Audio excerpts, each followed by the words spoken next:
यज्ञशाला है हमारा। नाम से स्वामी दयानंद सरस्वती यज्ञशाला है। नमस्ते नमस्ते, कैसे हैं आप? नमस्ते बहनों। सत्या अच्छा, अपना परिवार। वाह वाह, ठीक है आप लोग?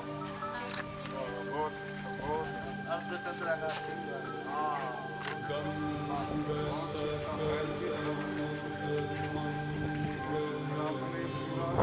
ये ग्लास का बनाया हुआ है। 400 गौवंश से 400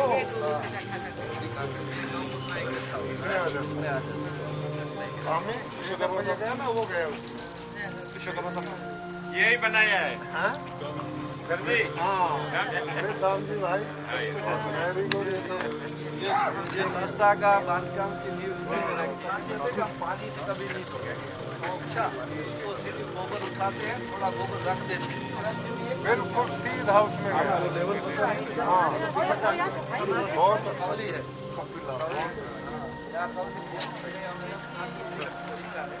और यहाँ गौमूत्र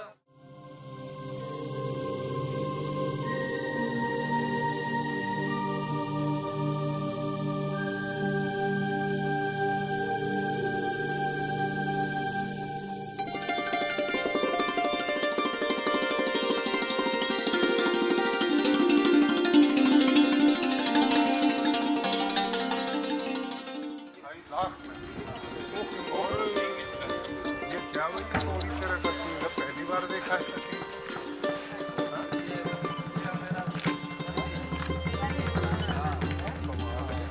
निर्माण होता है। और एक मालधारी के पास से लिया है। ये एक मालधारी के पास से लिया है। अच्छा, ये कैरेक्टर है जी, कैरेक्टर है, मुंह का झाड़ू होता है।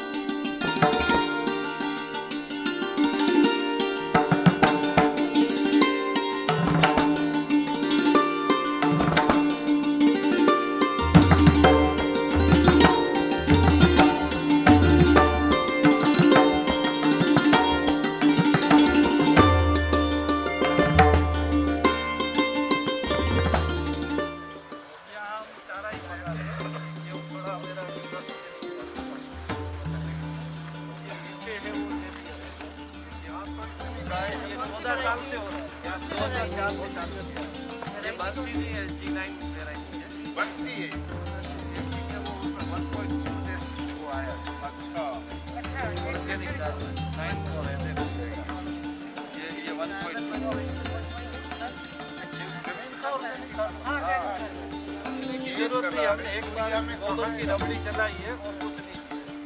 गोबर की रबड़ी एक बार चलाई है।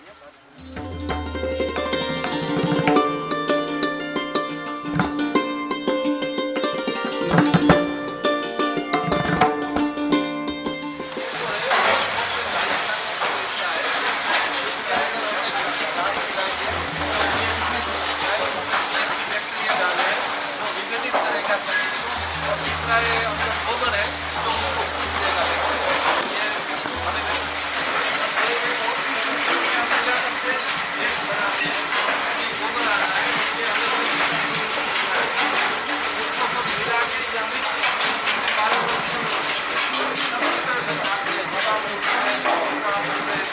तो ये धन जीवा होता है। इनको किया है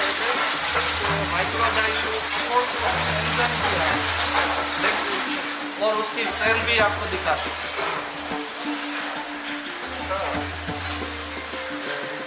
ये जो हमारा ये चूना है, ये मिट्टी है सफेद, ये जिप्सम है, ये गोबर है और इसका ऐसा करके ये बनाए ये प्लास्टिक। अच्छा, है ये पूरा वेदर कंट्रोल भी करेगा। हाँ लेते हैं गोबर को ये मिलाते हैं। गोबर में ये 3 चीज़ है। गोबर है, ये गोबर का सूखा पाउडर है और ये नेंदा लगता है। ये 3 चीज़ को ये इसमें मिला के फिर ऐसे मोल्ड में डाल के ये होता है। तो पहले वो ऐसा होता है, चाबी लगा के फाइनल में ऐसा होता है। ये देखो गोबर है, ये देखो हमने पास में लेके देखा नहीं है, ये बहुत महत्वपूर्ण चीज़ है। ये गोबर का गणपति से बनाया है, ये थाली से।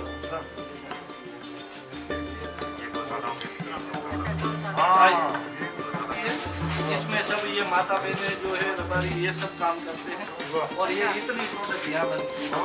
क्या है तोरण, ये माला भी है सर, ये भी गाय के गोबर की माला। पूजा के लिए थाली बन सकती है, एकदम वेटलेस है। ये पूजा की थाली है। नहीं गोबर वाला माला माला भी देखिए, ये भी गोबर का है। हाँ हाँ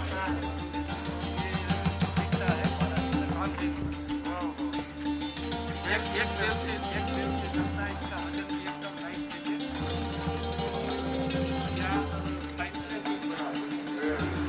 ये यज्ञ के कंधे हैं, मच्छर को बनती है, सांप है, 2 प्रकार के, ये कई प्रकार के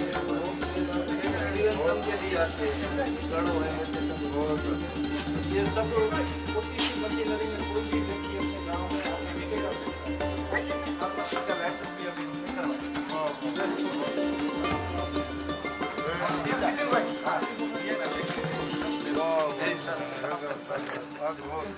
और एक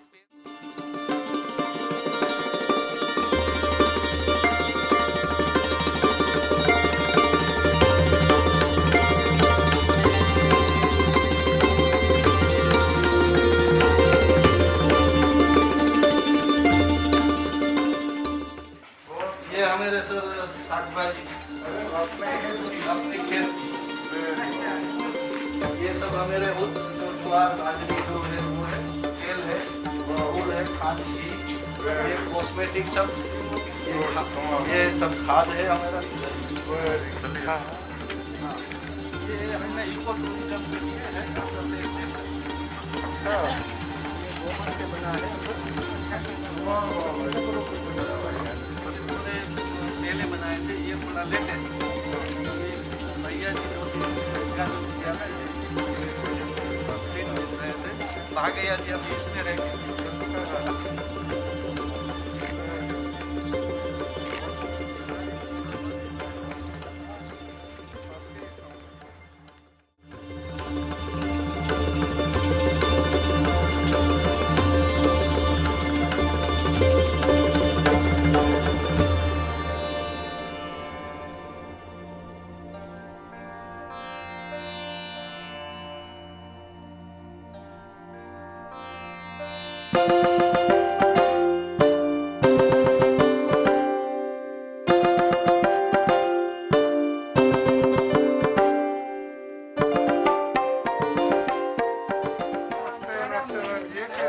कच्छ में आते हैं तो स्वागत तो करना ही पड़ेगा। ये जो चंपा घास है तो वाटर जीरो, दूसरा कोई भी घास हवा में से भी पानी खींच के वो डिकम्पोज होकर उड़ जाता है। ये पानी लेता नहीं हवा में। क्या है?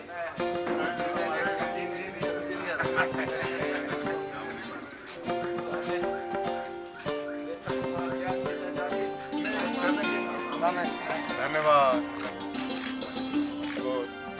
बहुत ये केशव भाई जिला आपके राजमा खा रहे हैं, राजमा खा रहे हैं, पहाड़ी। महेश भाई, मैडम मेरा नाम हमारे प्राकृतिक जो खेती है उसके सभी स्कूटर हैं और अब सिलेबस बना रहे हैं यूनिवर्सिटी के। राजभवन में 2 दिन से आई, तो आज मैंने हरीश भाई टक्कर आए क्या? अच्छा, तो ये यहीं के फार्म आज दिखाए हैं और आप आनंद में। वाह, बहुत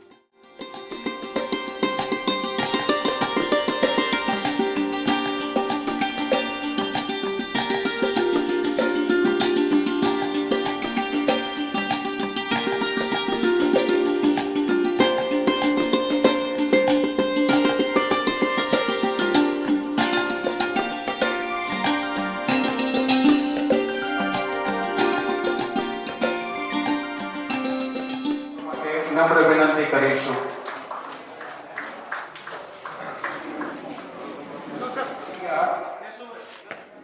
અને શ્રી કેશુભાઈ પટેલને નમ્ર વિનંતી કે તેઓ અહીંયા સ્ટેજની બાજુમાં ઉપસ્થિત થાય.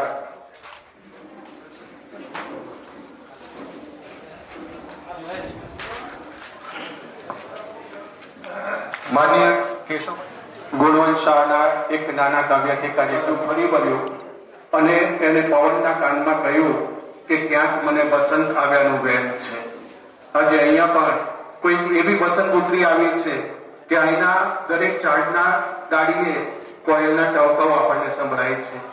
આજના કાર્યક્રમના ટૂંકા સમયને ધ્યાનમાં રાખતા અહીંયા બધાને આમંત્રિત મહેમાનોનો દિલના ઉમળકા શ્રી આચાર્ય દેવવ્રતજી આપણા આપણે પધાર્યા છે તે તો હું એક હર્ષની લાગણી અનુભવું છું અને એમનું હૃદયપૂર્વક હાર્દિક સ્વાગત કરું છું.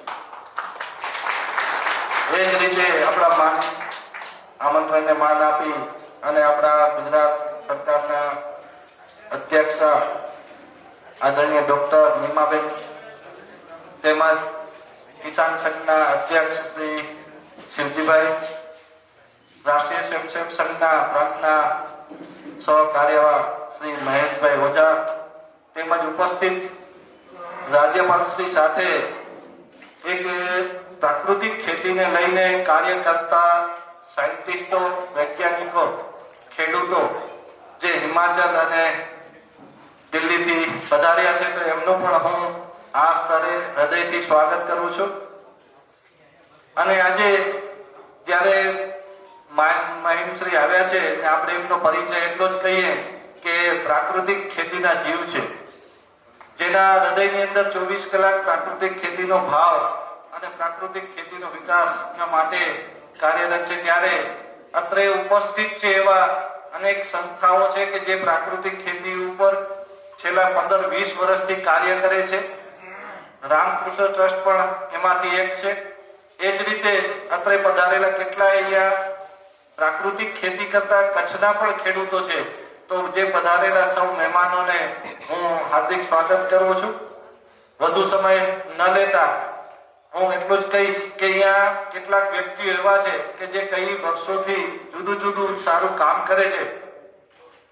સજીવ ખેતીમાં 20-20 વર્ષથી જેમને સફળ અનુભવ કર્યો છે એવા અનેક લોકોનો પરિચય કરાવવો જ જોઈએ. પરંતુ સમયની મર્યાદા લઈ અને બીજી કોઈ વાત આપણે નથી કરી શકતા એ એક દુઃખદ છે. પણ આ વખતે આપણે માન્ય રાજ્યપાલશ્રીને કહીએ કે આ પરિચય આ વખતે બાકી રહેશે. જે સામે આવ્યા છે એમાં અનેક લોકોનો આ દિશામાં કાર્ય છે. તો બીજી વખત અમને વિસ્તૃત સમય આપી અને જો આયોજન કરો તો આ બધાનો પરિચય થાય, બધા લોકોની ક્યાંક ને ક્યાંક એમની કાર્ય ગાથાને આપણે સાંભળીએ, મળીએ. અને આજના દિવસે આ સમય ઓછો હોવાને નાતે હું માન્ય રાજ્યપાલશ્રીને વિનંતી કરીશ કે આપનું આ દિશાની અંદર જે કંઈ માર્ગદર્શન હોય એ જરૂર આપશે. અસ્તુ. ज्योतिर्गमय मृत्युर्मा अमृतम गमय ओम शांति शांति शांति. डॉक्टर नीमाबेन आचार्य जी, अध्यक्षा विधानसभा गुजरात, माननीय Shri Manoj Bhai Solanki ji, managing trustee Shri Ramkrishna trust, माननीय श्री महेश भाई ओझा जी, आदरणीय श्री शिवजी भाई राडिया जी, मान्य बंधु हरीश ठक्कर जी, हमारे प्रियवर रतिलाल भाई और प्रशासन के सभी अधिकारीगण और मेरे साथ आए हुए हिमाचल प्रदेश, दिल्ली, हरियाणा, उत्तर प्रदेश से आए हुए साइंटिस्ट भाई और बहनें और बहुत ही सम्मानित श्री राम कृष्ण ट्रस्ट के साथ पारिवारिक रूप से जुड़े हुए यहाँ के मेरे आदरणीय भाइयों और बहनों, प्यारे बच्चों, मान्य श्री मनोज भाई सोलंकी से गुजरात में आने के बाद मेरा परिचय हुआ. उनकी गतिविधियों की जानकारी मुझे मिलती रही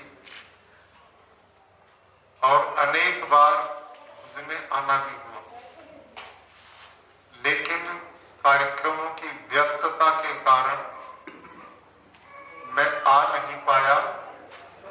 और आज उन्होंने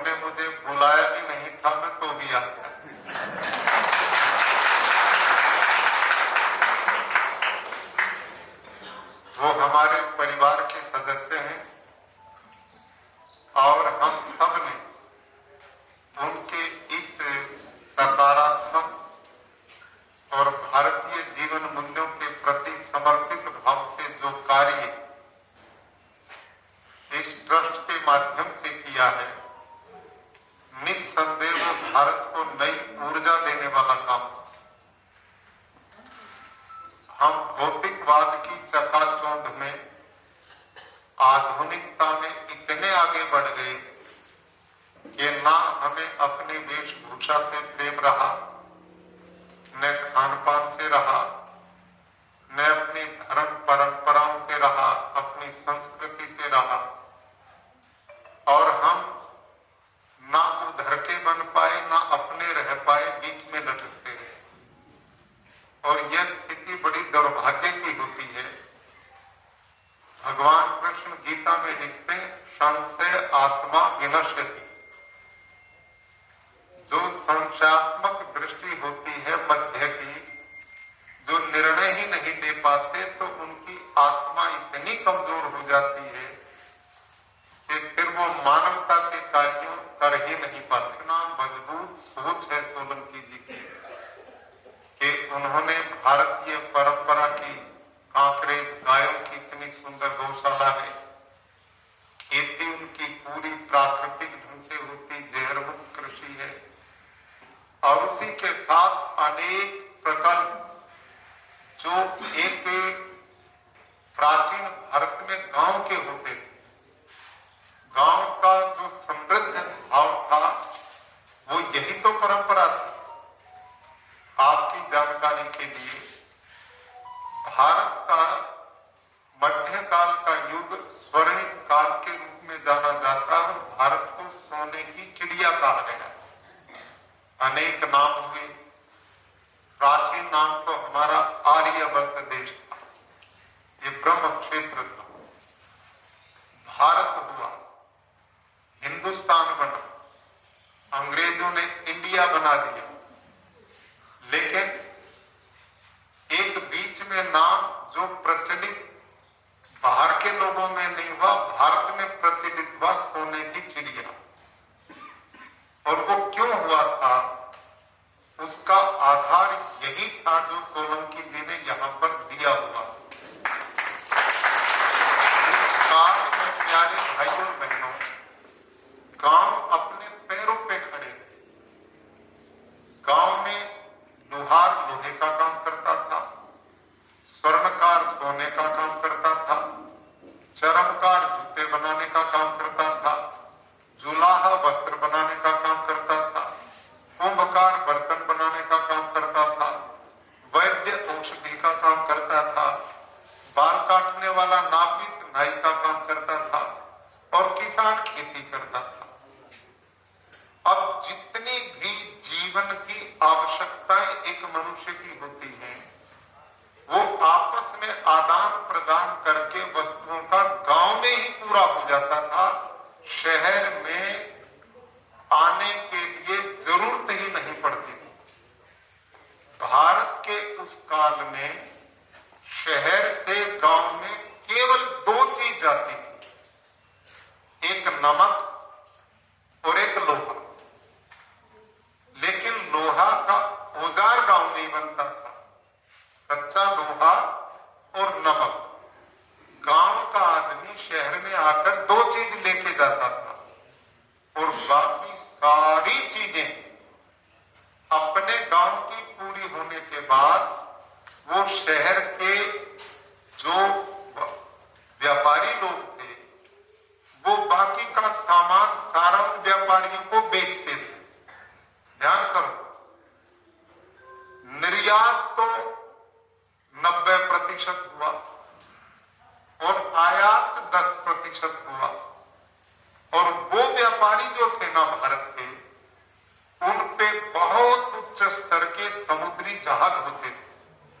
भारत के समुद्री जहाज सारे विश्व में प्रसिद्ध होते थे, और सारे देश के गांव से जो गांव की जरूरत के बाद सामान होता था, वो व्यापारी खरीदते थे और उसको अपने समुद्री जहाजों में भरते थे, और सारी दुनिया में उसको बेचते थे, निर्यात करते थे।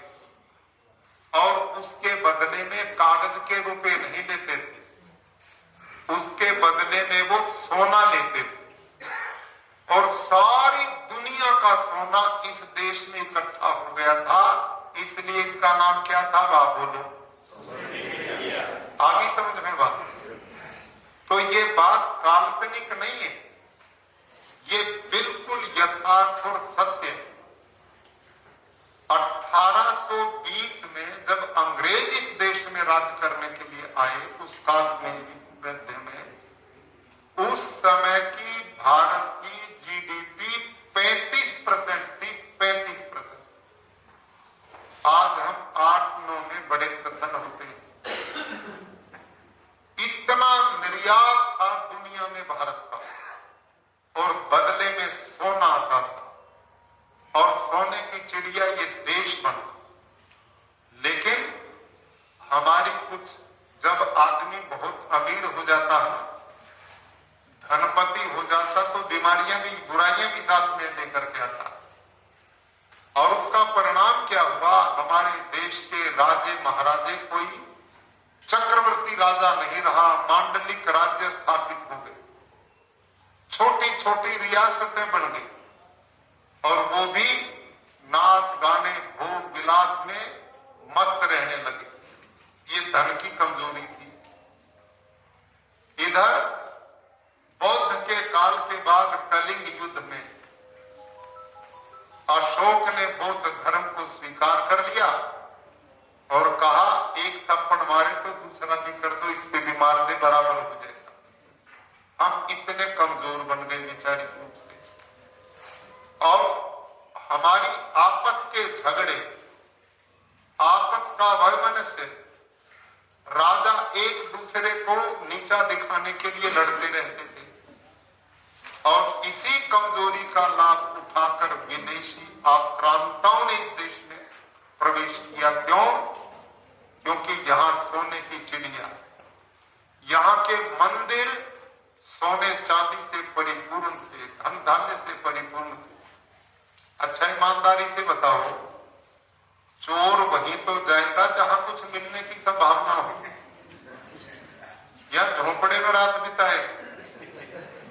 उनको पता था कि माल वहां पे, और उनको पता था ये आपस में जात पात में बटे हुए लोग,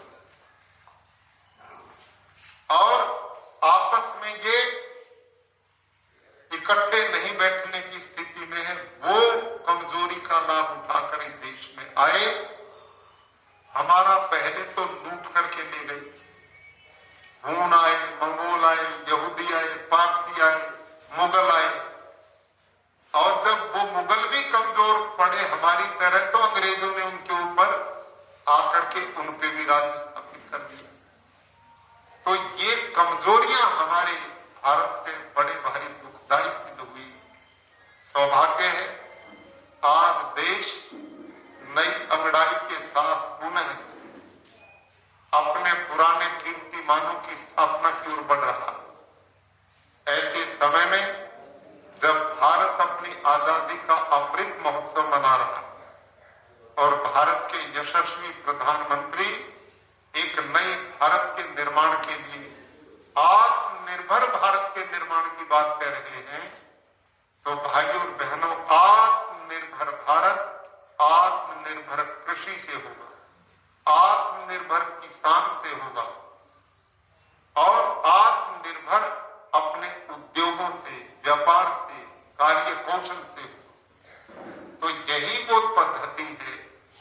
यदि ये कुटीर उद्योग घर घर गांव गांव के अंदर जाएं, तो इससे लोगों को रोजगार भी पर्याप्त मिलता है, और बाहर से कुछ लाना नहीं पड़ता। हम निर्यात करेंगे, आयात की जरूरत नहीं होगी। जिस आदमी की आय ज्यादा होगी, खर्चा कम होगा, तो वो तो समृद्ध बनेगा ही बनेगा।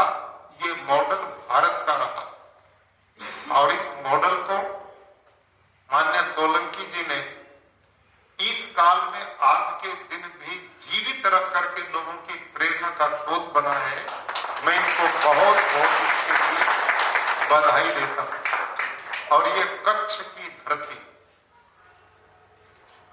बहुत भले लोगों की धरती है, बड़े मेहनती, पुरुषार्थी, कठोर परिश्रम की पराकाष्ठा करने वाले लोगों की।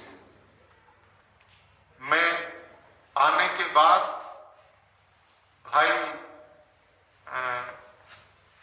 फार्म पे आया था 2 साल पहले, हरीश भाई ठक्कर।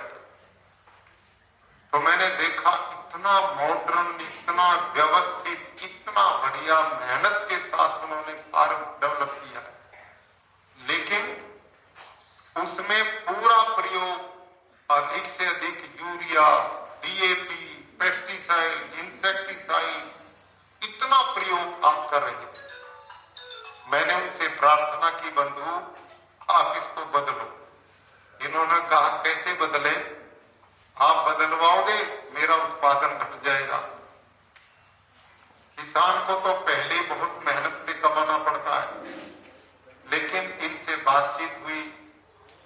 दाम जी भाई के बड़े सहयोगी हैं, वो आधुनिक इंजीनियर हैं इस काल के, तो वो भी इनके साथ जुड़े हुए हैं। लेकिन बैठ करके बातचीत की, मैंने अपनी पुस्तक भी इनको दी और प्रयास किया, और मैं लगातार हर 6 महीने में एक बार इनके फार्म के दर्शन कर जाता हूं। और उसका परिणाम ये हुआ, ये 700 एकड़ की खेती करते हैं। और इस समय इन्होंने खुद हमारे साइंटिस्ट बंधुओं के सामने कहा, अब मैं 85% बदल करके प्राकृतिक हो चुका हूं। तो इतना बड़ा परिवर्तन उन्होंने किया। और अगला राउंड आपका लगेगा तो मैं 100/100% प्राकृतिक हो जाऊंगा। और मैं विश्वास के साथ कहता हूं, हरीश भाई इतने क्रिएटिव और इतने प्रोग्रेसिव किसान हैं। यदि इनका 700 एकड़ का फार्म बिल्कुल प्राकृतिक बन गया, जहर से मुक्त बन गया, गो आधारित बन गया, तो पूरा गुजरात बदलेगा, उससे पूरा गुजरात बदलेगा। और गुजरात बदलेगा तो फिर देश बदलेगा। और हमारे पास में रतिलाल भाई बैठे हैं, गुना ईदपुर गांव से। मैं उनके गांव में फार्म पे गया, 100 एकड़ की दोनों भाई खेती करते हैं। इतना मॉडल, बिल्कुल प्राकृतिक, एक बूंद भी यूरिया, पेस्टिसाइड, डीएपी नहीं डालते। और बाकी किसान से 3 गुनी ज्यादा उत्पादन आप लेते। खेत में प्रोसेसिंग प्लांट लगाया, माताएं, बहनें, परिवार के लोग सब उसमें व्यस्त रहते हैं। और उनके मॉडल को देखने के लिए दुनिया आती है। आज हमारे भी सारे साइंटिस्ट वहां भी जाके आए हैं।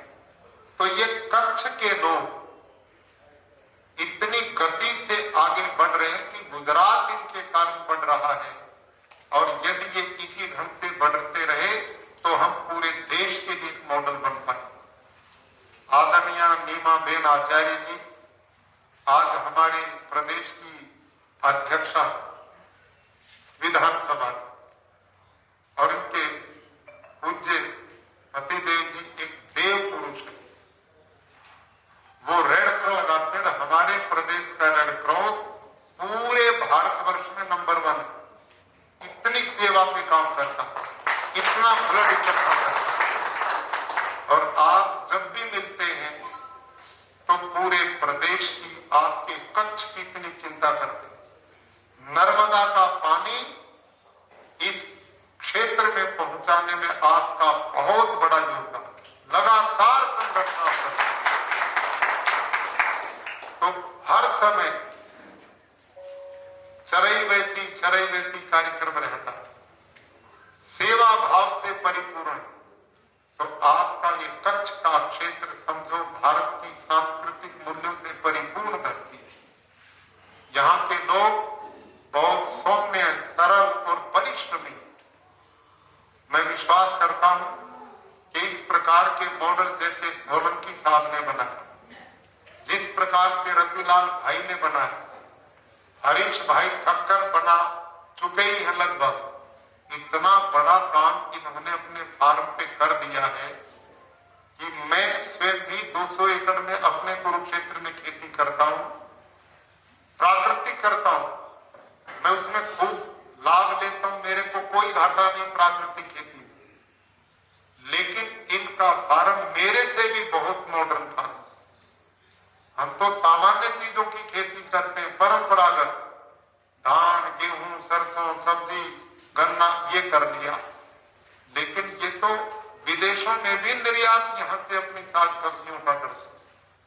तो जब हमारे खेडूत इस प्रोग्रेसिव सोच करेंगे और उनकी कृषि इस प्रकार की सोच से आगे बढ़ेगी तो वो आत्मनिर्भर होंगे, उनको बहुत लाभ मिलेगा और उनको देखकर अन्य किसान प्रेरित होंगे। तो एक बहुत सौभाग्य की बात है। आप सबको जानकर प्रसन्नता होगी कि भारत के माननीय प्रधानमंत्री जी, गृह मंत्री इसी 16 दिसंबर आनंद में गुजरात के एग्रीकल्चर यूनिवर्सिटी में इस प्राकृतिक खेती के मिशन को उन्होंने पूरे भारतवर्ष में लागू करने का आह्वान किया। इसमें भी अब प्राकृतिक खेती का सिलेबस पढ़ाया जाएगा और आपको जानकर प्रसन्नता होगी कि आज हमारे बीच में 7 साइंटिस्ट भारतवर्ष के जो प्राकृतिक खेती के उपासक हैं, मैं चाहूंगा एक बार खड़े होकर दर्शन दे दें। तो नीति आयोग में आप कृषि के पूरे तंत्र को देखती, पूरे भारतवर्ष को देखती। आप IIT खड़गपुर से पास आउट, इतनी पढ़ी लिखी मेधावी हमारी बहन है और पूरा जीवन मानो सोचती कि जहर मुक्त खेती और प्राकृतिक खेती से मेरा देश और लोगों का स्वास्थ्य बने, इस काम पे आप लगे। हमारी बहन पांडे जी पंतनगर यूनिवर्सिटी जो उत्तर प्रदेश में भारत की सबसे पहली एग्रीकल्चर यूनिवर्सिटी है, आप वहां साइंटिस्ट प्रोफेसर हैं। डॉक्टर बलजीत सारंग जी, ये मेरे प्रदेश हरियाणा से हैं। एग्रीकल्चर यूनिवर्सिटी हिसार में माइक्रोबायोलॉजी के आप बहुत बड़े विश्व स्तर के साइंटिस्ट हैं। आप अमेरिका, जर्मनी, इंग्लैंड में भी काम कर चुके हैं, इतने ऊंचे साइंटिस्ट हैं। डॉक्टर टिम्बड़िया जी, हमारा जो प्रदेश है, हमारी जो यूनिवर्सिटी है नवसारी, उसमें एक्सटेंशन का काम जो खेती बाड़ी का उसके हेड है, अपने भोले सीधे साइंटिस्ट हमारे हैं, सबके बीच में बैठे हैं।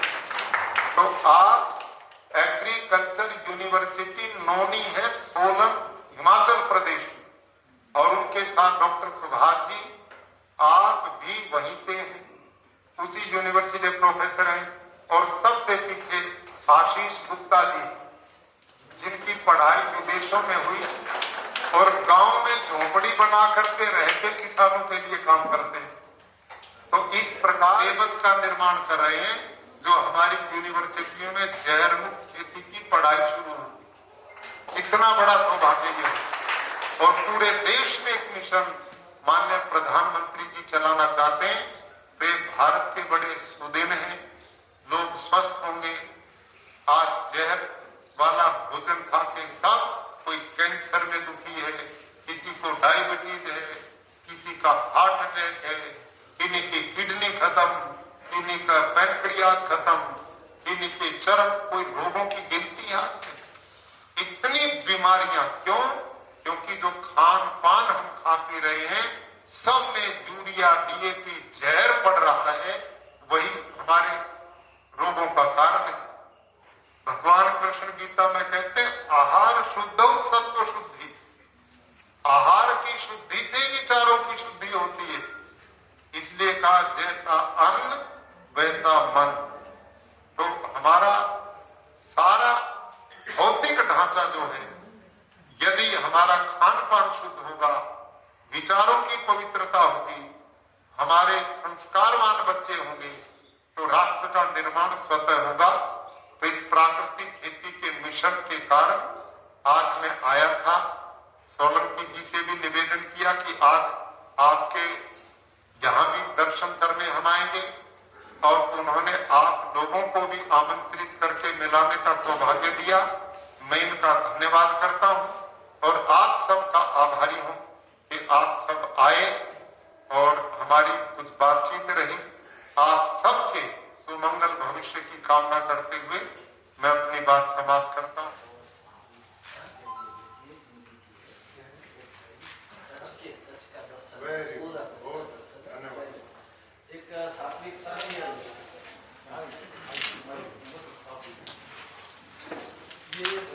संस्था ने 20 साल से कुछ काम किया है प्राकृतिक खेती के ऊपर।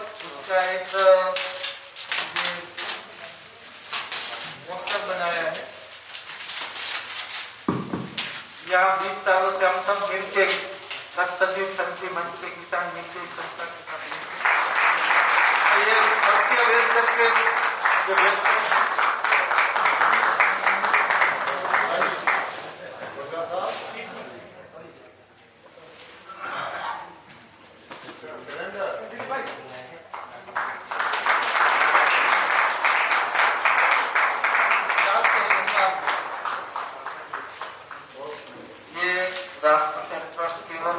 ये जो गिफ्ट है जो मेहमान आए हो उसके लिए